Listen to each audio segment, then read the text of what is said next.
মাটির বাটিতে আমগুলো দেখতে খুবই ভালো লাগছিল, আর দেখতে ভালো লাগলে খেতেও ভালো লাগে।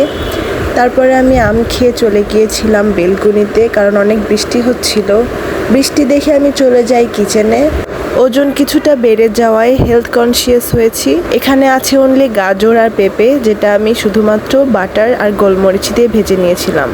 তারপরে আমি এশার নামাজের প্রস্তুতি নিচ্ছি। আমার খুবই ভালো লাগে যখন আমার রুমমেট আপু আমার দেখা দেখি আমার সাথে নামাজ পড়তে আসে। আজকে আমার রুমমেট আপু বলেছিল নামাজে আরও মনোযোগ বাড়ানোর জন্য সে কিছু করতে চায়। সেই প্রিপারেশনই চলছিল। আমাদের কাছে একটা আর্টিফিশিয়াল ক্যান্ডেল ছিল।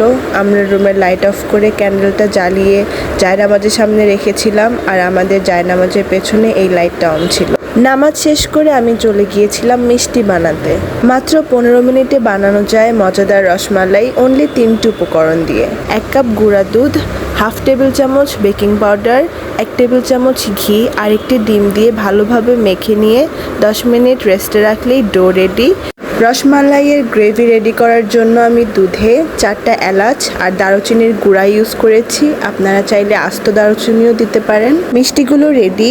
দুধটা অনবরত নাড়তে হবে যেন নিচে না লেগে যায়। দুধটা বয়েল হয়ে গেলে সেখানে আমি একটা একটা করে মিষ্টি ছেড়ে দিব। আমি প্লেটে ঘি মাখিয়ে রেখেছিলাম যেন মিষ্টিটা লেগে না যায়। আমি সবগুলো খুব ভালোভাবে দিয়ে দিচ্ছি। সবগুলো মিষ্টি একটি একটি করে আলাদাভাবে দিয়ে দেওয়া হয়ে গেছে। এখন এটাকে আমি ঢেকে রাখছি 10 মিনিটের জন্য। ফ্রাই প্যানে ঢাকনার ছিদ্রটাও কাগজ দিয়ে বন্ধ করে দিতে হবে, আর চুলার আঁচটা থাকবে মিডিয়াম টু হাই। তারপরে 10 মিনিট পর দেখা যাবে মিষ্টিগুলো অনেক বেশি ফুলে গেছে। যখন দেখা যাবে মিষ্টিগুলো ফুলে গেছে তখন ঢাকনাটা খুলে দিতে হবে এবং একটা একটা করে উল্টে দিতে হবে। দেখা যাচ্ছে কত সুন্দর ফুলেছে মিষ্টিগুলো।